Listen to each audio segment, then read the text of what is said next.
할렐루야. 오늘 말씀은 요한복음 9장 24절에서 41절까지 보시도록 하겠습니다. 이에 저희가 소경되었던 사람을 두 번째 불러 이르되 너는 영광을 하나님께 돌리라. 우리는 저 사람이 죄인인 줄 아노라. 대답하되 그가 죄인인지 내가 알지 못하나 한 가지 아는 것은 내가 소경으로 있다가 지금 보는 그것이니이다. 저희가 가로되 그 사람이 내게 무엇을 하였느냐?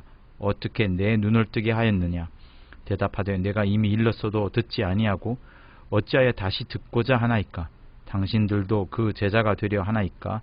저희가 욕하여 가로되 너는 그의 제자나 우리는 모세의 제자라. 하나님이 모세에게는 말씀하신 줄을 우리가 알거니와 이 사람은 어디서 왔는지 알지 못하노라. 그 사람이 대답하여 가로되 이상하다. 이 사람이 내 눈을 뜨게 하였으되 당신들이 그가 어디서 왔는지 알지 못하는도다. 하나님이 죄인을 듣지 아니하시고 경건하여 그의 뜻대로 행하는 자는 들으시는 줄을 우리가 아나이다. 창세 이후로 소경으로 난 자의 눈을 뜨게 하였다함을 듣지 못하였으니 이 사람이 하나님께로부터 오지 아니하였으면 아무 일도 할 수 없으리이다. 저희가 대답하여 가로되 내가 온전히 죄 가운데 나서 우리를 가르치느냐 하고 이에 쫓아보내어 보내니라. 예수께서 저희가 그 사람을 쫓아냈다 하는 말을 들으셨더니 그를 만나사 가라사대 내가 인자를 믿느냐? 대답하여 가로되 주여 그가 누구시오니까 내가 믿고자 하나이다. 예수께서 가라사대 내가 그를 보았거니와 지금 너와 말하는 자가 그이니라. 가로되 주여 내가 믿나이다 하고 절하는지라. 예수께서 가라사대 내가 심판하러 이 세상에 왔으니 보지 못하는 자들은 보게 하고 보는 자들은 소경되게 하려 함이라 하시니 바리새인 중에 예수와 함께 있던 자들이 이 말씀을 듣고 가로되 우리도 소경인가? 예수께서 가라사대 너희가 소경되었다면 죄가 없으려니와 본다고 하니 너희 죄가 그저 있느니라. 아멘. 여러분, 여기 나오는 젊은이는 소경이었던 자입니다. 소경은 예수님을 눈으로 본 적이 없어요. 그리고 자세히 보면 예수께서 소경과 대화를 나눈 적도 없습니다. 눈을 고치기 전에, 곧 진흙으로 눈을 발라서 씻기 이전에는 대화를 나눈 적도 없고 본 적도 없고 예수께서 이 소경의 어떤 믿음을 테스트하거나 한 그런 것들이 전혀 없습니다. 소위 말해서 뜬금없이 이 소경의 눈을 고치게 한 거죠. 왜냐하면 날 때부터 맹인된 사람들을 제자들이 먼저 물었습니다. 그 죄가 눈을 못 뜨는 그것이 죄인데 그게 뉘죄이냐 자기 때문이냐 아니면 부모 때문이냐 하는 그 질문을 이제 하셨고 예수께서 하나님의 하신 일을 나타내고자 하심이라 라고 말씀을 하시면서 이 소경의 눈을 고치는 일이 있었기 때문에 그렇습니다. 그러니까 소경 그 자체에 소경이 갖고 있던 그 믿음이나 생각 이런 것들에 대해서는 전혀 따져보지 않고 주님이 고치셨습니다. 그것도 언제 고치신 거예요? 안식일에 고친 겁니다. 안식일에 눈을 고쳤기 때문에 소란이 발생하게 되었고 바리새인들이 자기들 고관이죠. 데려가서 소경을 신문하는 그런 시간이 지금 본문에 나오는 겁니다. 근데 바로 이 신문을 받으면서 소경의 믿음이 이제 확인이 됩니다. 소경이 어떠한 생각을 갖고 있었고 그 사람 속에 어떤 믿음이 있는지가 이제 발각이 되는 겁니다. 그러면서 우리가 이제 소경의 믿음 그리고 우리 자신의 믿음이 또한 어떤지를 점검할 수 있는 계기가 되는 거죠. 소경은 처음에는 예수를 향해서 그 사람이라고 말했습니다. 그 사람. 아무런 평가가 하지 않는 것이랑 마찬가지죠. 당시에는 바리새인들도 예수를 향하여서 그 사람이라 했었고 바리새인들은 좀 더 심하게 예수를 죄인이라고 이제 치부를 했습니다. 자, 신문이 깊어져 갑니다. 신문이 깊어져 갈수록 너 예수를 옹호하지 마라. 심지어 너가 병고침 받았다는 것도 확인해 주지 마라. 라고 이렇게 신문이 깊어져 감에 따라서 점점 어려운 상황으로 들어갑니다. 그러니까 이 젊은이, 소경되었던 젊은이의 고백이 쉽지 않은 겁니다. 그런데 나중에는 출교의 위험까지도 다가오죠. 출교의 위험 앞에서도 오히려 이 소경은 그 영감이 발전해 갑니다. 영감이 발전해 간다는 부분을 우리는 깊게 생각해야 됩니다. 영감이라는 것은 멈춰서도 안 되고요. 영감이라는 것은 영적 지식으로만 남아가지고 과거에 내가 받았던 영감에 의하여서 확인된 영적 지식을 갖고서 계속 그 자리에만 머물러 있어도 되지 않습니다. 영감이라는 것은 우리가 죄사함을 얻었을 그때부터 계속하여서 발전해 나가야 합니다.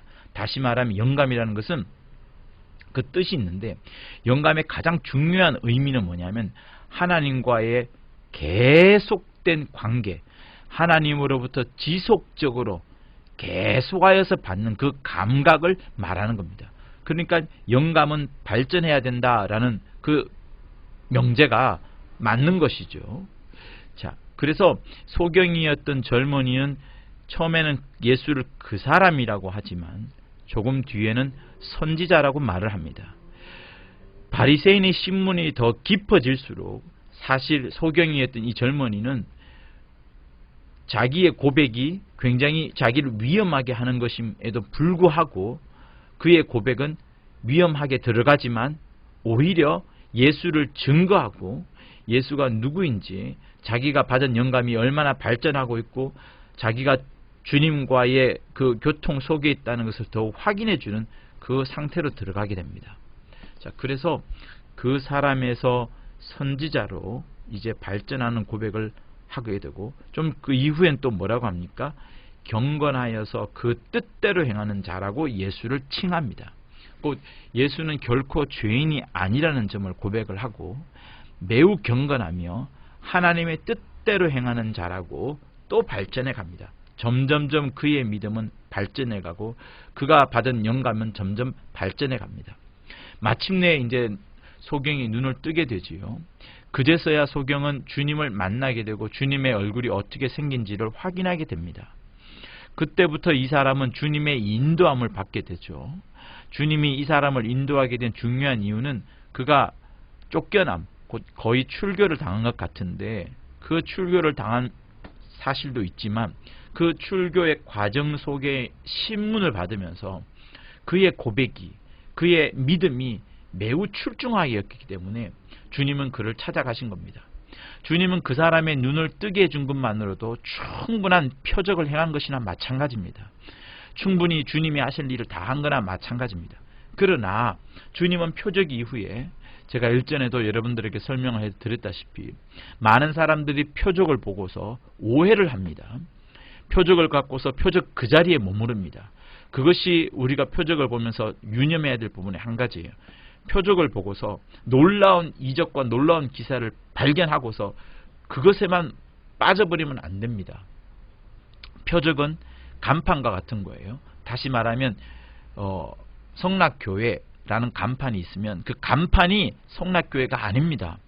간판을 보고서 성락교회로 들어가는 거죠.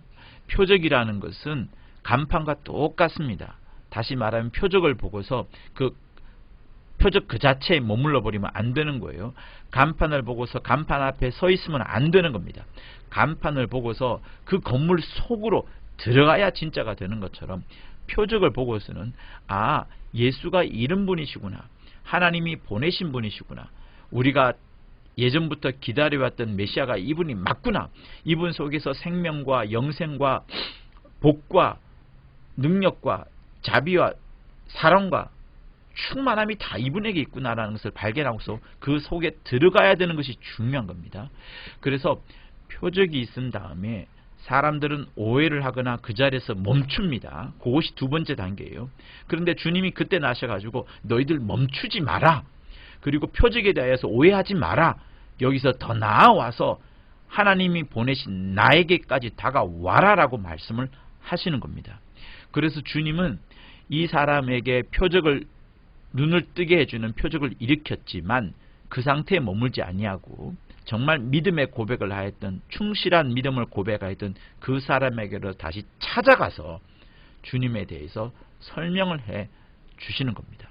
그렇게 주님의 인도함을 받았던 그는 이제 예수를 향하여서 주님으로 고백을 하고 심지어 절까지 하게 됩니다. 그만큼 이 사람은 눈으로 떴을 뿐만 아니라 진짜 주님을 만난 거예요. 소경이었던 자가 소경을 벗고 난 다음에 진짜 영적인 눈까지 떠버린 것이 이 중요한 사건입니다. 그래서 눈을 뜬 그 사건, 육체의 눈을 뜬 사건에 머물면 표적이지만 이제 좀 더 나아가서 주님을 만난 다음에 영적인 눈까지 떠버린 것까지 봐야 되는 것이 표적의 진짜 의미이고 표적이 우리에게 말해주는 그것입니다. 그래서 이렇게 영적으로 눈을 뜨게 된 소경처럼 우리 신앙생활에 있어서도 영적인 눈을 뜨는 것은 매우 중요합니다. 그런데 영적 눈을 뜬다는 것은 계속해서 우리가 영감하고 성령 한다고 해서 그 눈이 뜨여지는 것이 아닙니다. 영적인 눈만 뜬다는 것은 어찌 보면 위험할 수도 있습니다. 그것은 신비주의자들이 이용을 하기도 하고 교회를 해치는 어떤 이단들이 이 영적이라고 하면서 사람들의 영혼을 갉아먹는 일도 있기 때문에 그렇습니다. 그래서 이성과 감각이라는 육체적인 것도 필요한데요. 우선 이성과 감각만으로는 절대 주님을 뵐 수가 없습니다. 주님은 하나님이 보내신 자요. 하나님은 영이시고 주님도 우리를 구원하고자 하는 것이 우리의 육체인 것도 있지만 무엇보다도 우리의 영혼을 위하여서 십자가에 달려 돌아가셨기 때문에 이성과 감각만으로는 주님을 절대로 뵐 수가 없습니다. 그리고 영감만으로도 부족합니다. 영감만 있어서도 되지 않습니다. 조금 전에 말씀드렸던 것처럼 쉽게 신비주의에 빠질 수가 있고 기복주의로도 흐를 수가 있습니다. 그래서 이렇게 설명을 우리는 들었어요. 이성을 통하여서 사람이 갖고 있는 그 육체의 이성을 통하여서 문을 활짝 열고 이제 영감을 통하여서 주님을 만나게 되고 그 주님을 만난 체험이 우리의 기억 속에 차곡차곡 쌓여가지고 그 기억들을 통해서 주님의 만난 체험을 더 확인하고 축적해 가게 됩니다. 이렇게 영광과 육감들이 함께 어울려져서 주님을 더 확인하게 되는 것이고 그때 진짜 우리가 영적 눈을 떴다라고 말을 할 수 있게 되는 겁니다.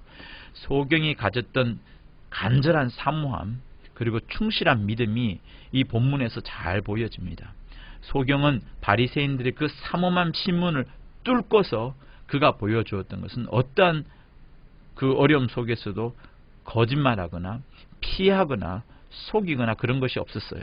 오히려 정직한 마음으로 간절함을 보여주었고 주님을 사모하고 하나님을 사모하고 자기 병을 고쳐주신 그 위대한 자를 사모하는 마음을 보여주었습니다.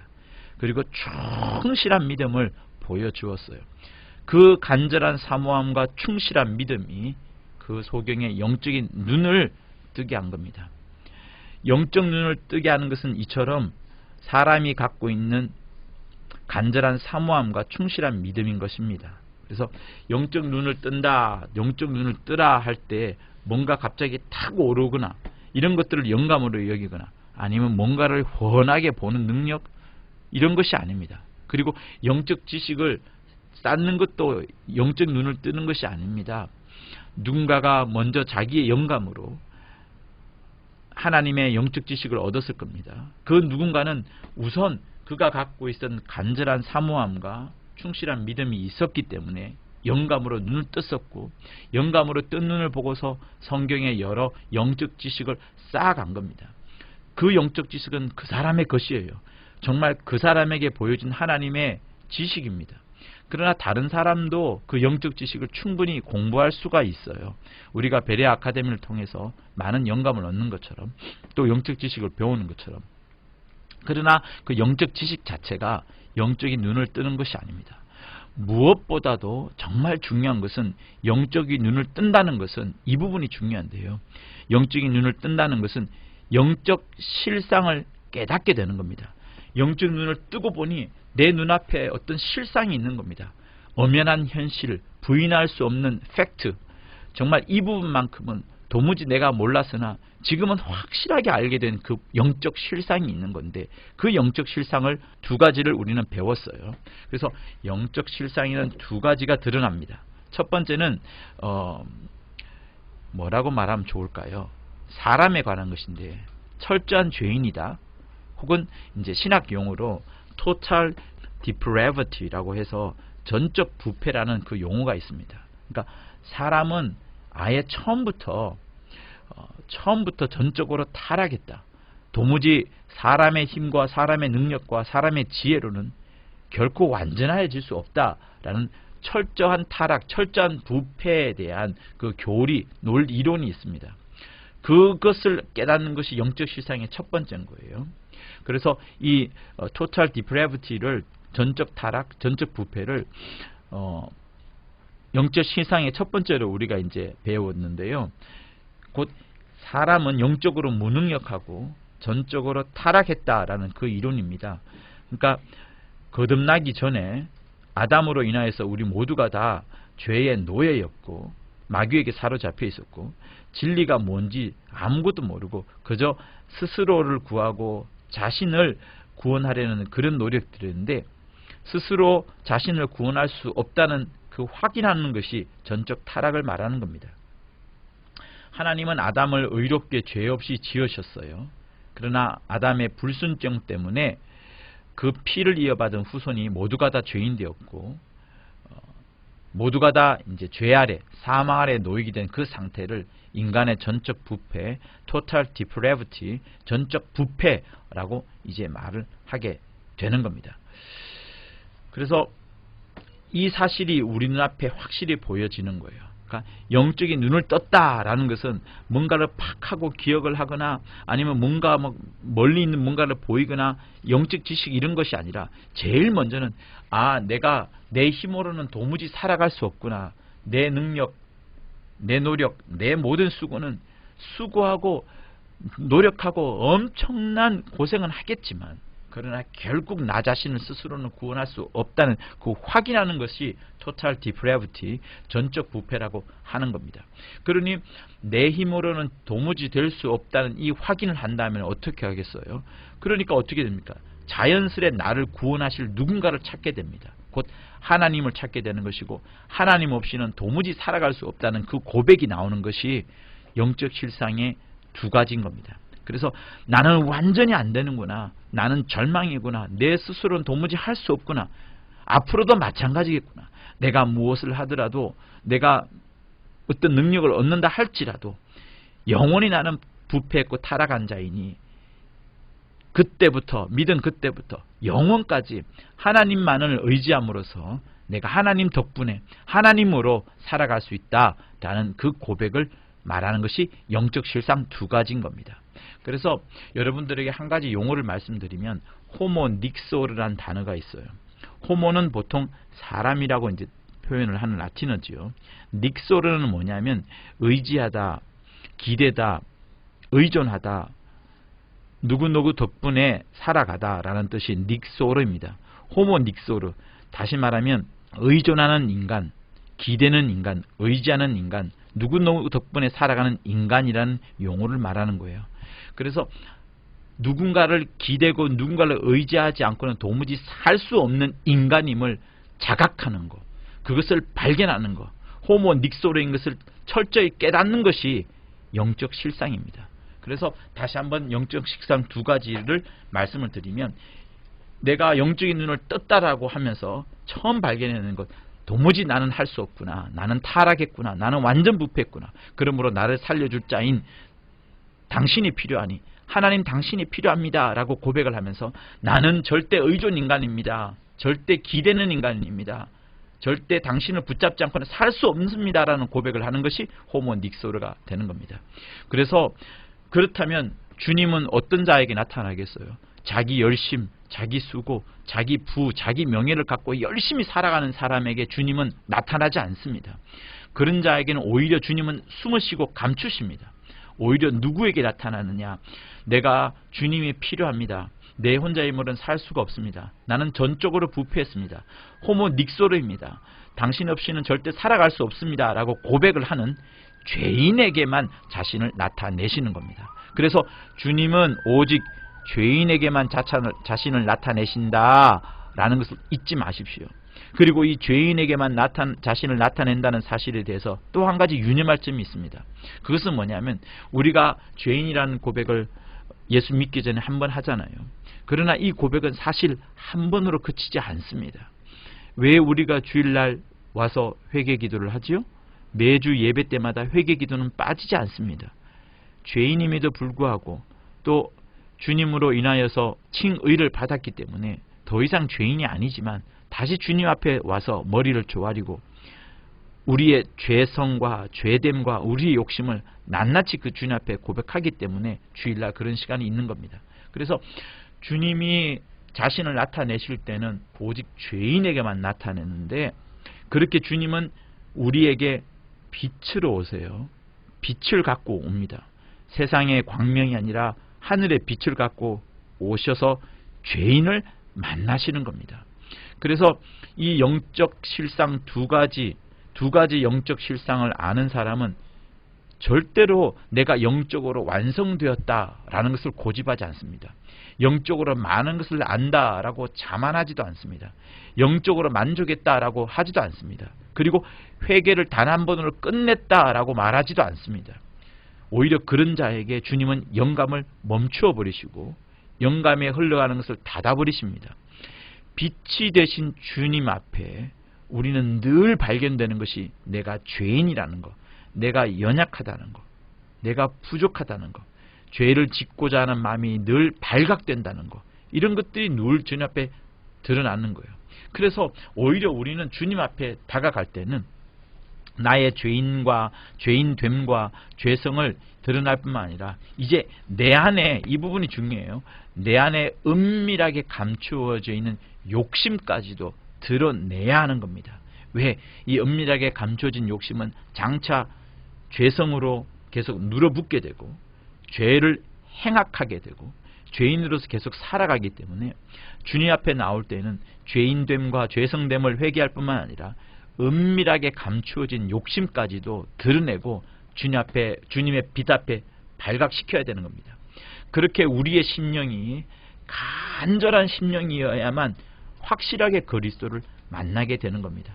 간절한 심령을 가진 자가 자기의 죄인됨과 죄성을 감추지 않습니다. 간절한 심령이 있는 사람은 은밀하게 감추어진 욕심을 감추려 하지 않습니다. 오히려 드러냅니다. 그러니까 주님을 만날 때 자만해서도 안 되고요. 또 교만해서도 안 되고요. 오만해서도 안 되는 겁니다. 여러분, 우리가 주일날 오전 메시지를 통해서 듣는 중요한 메시지가 뭡니까? 특이한 부분이 한 가지 있지 않습니까? 우리는 영혼이 예수의 피가 있기 때문에 영혼의 힘을 얻어서 육체를 이제 연약함을 이겨내기 때문에 영혼은 견고하다라고 생각을 하고 있었습니다. 그러나 영혼은 사실 견고하지 않습니다. 아직까지 영혼은 완벽하지 않습니다. 그 완벽하지 않은 영혼이 그림자가 되어서 우리의 육체 또한 연약해진다. 우리의 육체가 연약한 것은 다시 말하면 우리 영혼이 아직까지 완벽하지 않다는 그 거울로서 보여주는 것이다 라는 메시지를 들었잖아요.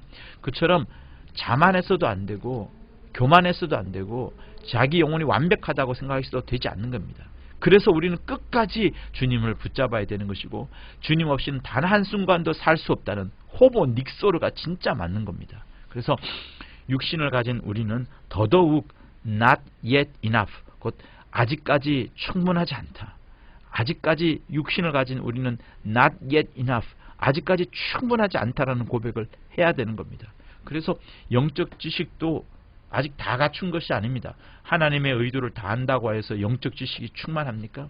그 모든 사실들을 잘 가르칠 수 있다고 하여서 영적 지식이 다 완성된 것이 아닙니다.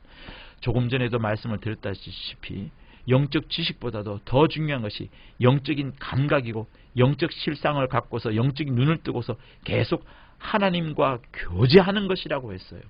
지식을 가졌다 하여서 하나님과의 관계가 소원해지면 그거야말로 매우 무서운 겁니다.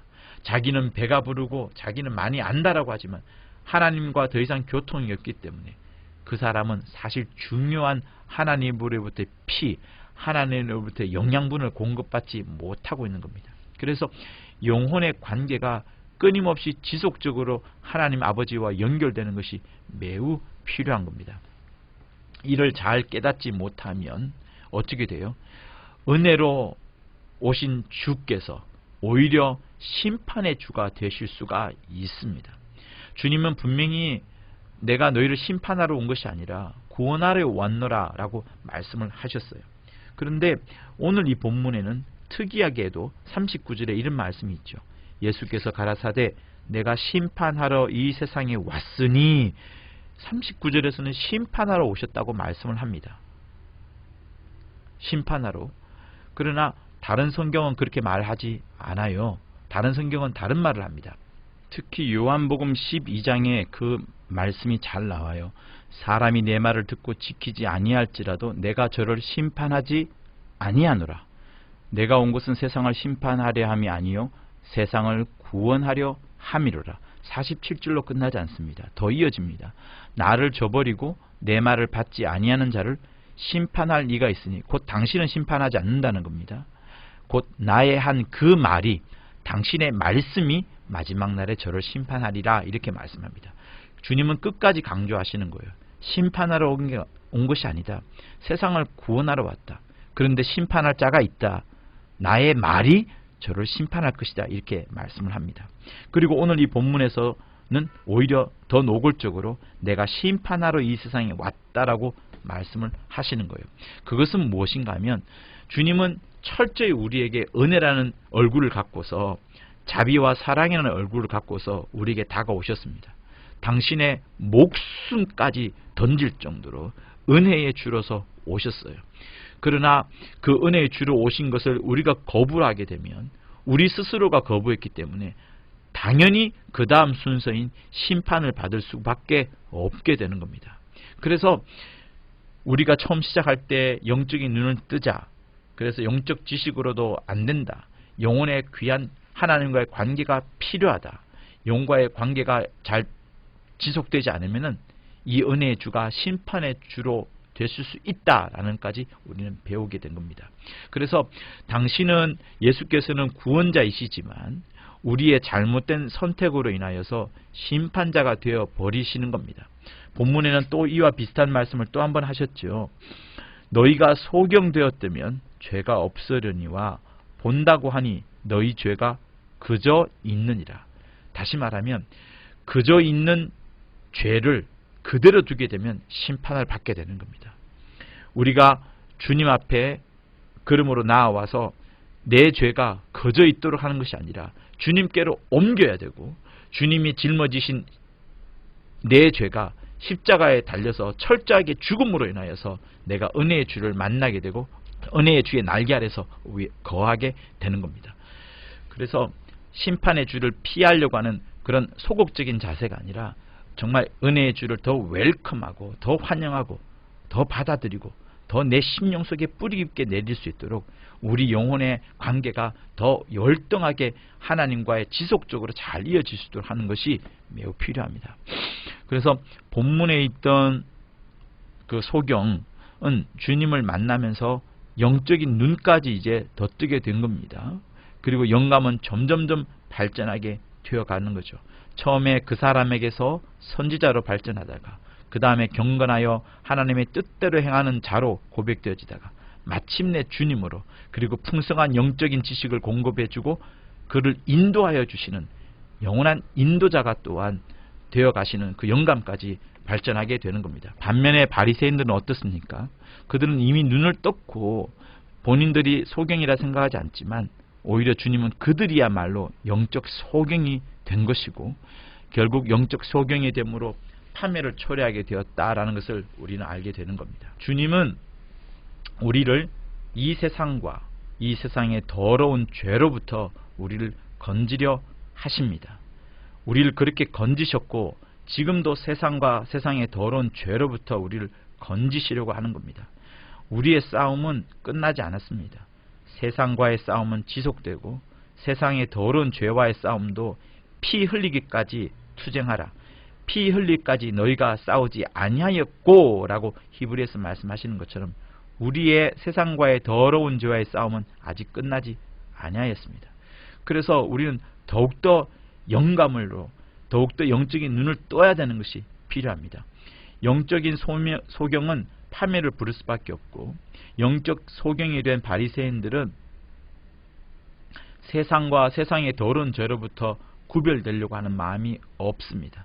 그들의 실상을 파헤쳐보면 얼마나 종교적인 탈을 쓰고서 이익을 창출해내고 사람들의 피를 빨아먹고 종교라는 힘으로 얼마나 많은 사람들을 억압하는지 사실은 밝힐 수가 있습니다. 그러나 본문에서는 그까지 나가지는 않았었지만 다만 우리에게 요청하는 것은 영적 소경이 된 그들이 주님을 계속 거부함으로 인하여서 마침내는 그저 있느니라, 죄가 그저 있느니라 라는 심판을 받게 된다는 것을 우리는 마지막 절에 확인하게 됩니다. 그러므로 사랑하는 성도 여러분, 세상의 판단 또 시대의 어떤 감각이나 유행을 믿지 마십시오.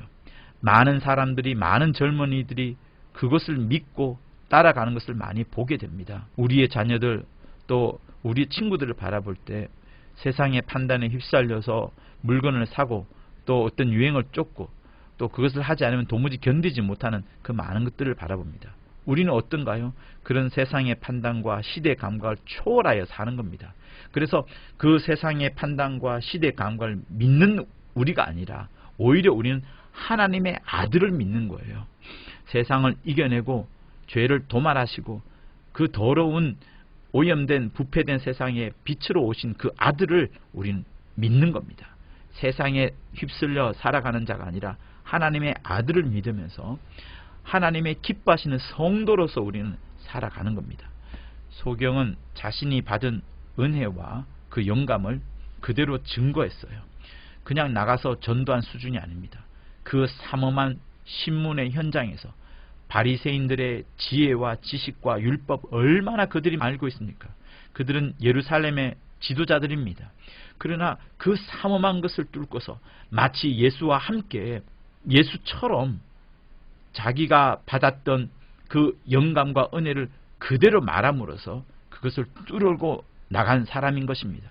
그래서 소경은 자신이 받았던 그 은혜, 그 영감을 그대로 말했던 거예요.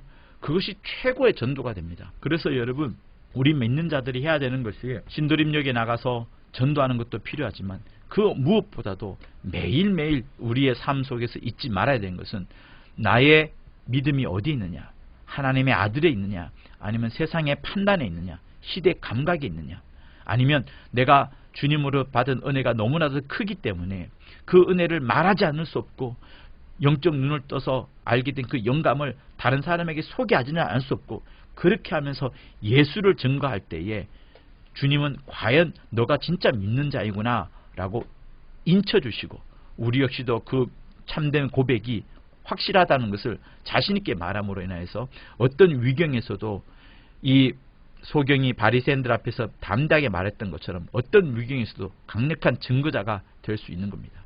소경은 출교를 당할지라도 주님과 하나님 나라로부터는 출교가 아닌 큰 환영을 받았던 것이 분명합니다. 주님이 심지어 찾아오기까지 하지 않았습니까? 정말로 부러운 자가 이 소경이었던 바로 그 자일 겁니다. 그렇게 예수를 향한 충실한 믿음으로 더 귀한 영적인 눈을 뜨시기를 예수 이름으로 부탁을 드립니다. 온갖 세상의 위험 앞에서도 강력하게 주님을 증거하는 자가 되시기를 예수 이름으로 부탁을 드립니다. 영적 실상, 곧 영적인 눈을 뜨되 먼저는 내가 토탈 디프레브티다. 전적으로 부패했고 내 힘으로는 할 수 없다. 그러므로 나는 하나님을 절대 의지하는 의존하는 인간, 호모 닉소르가 될 것이다. 하나님만 붙잡으며 사시다 라고 고백을 하시면서 정말 누구보다도 이 소경만큼의 귀한 증거자가 되시기를 예수 이름으로 부탁을 드립니다. 이것이 우리의 영적인 눈을 뜨는 것이요, 이것이 하나님의 아들을 믿는 참 믿음이 되는 겁니다. 할렐루야.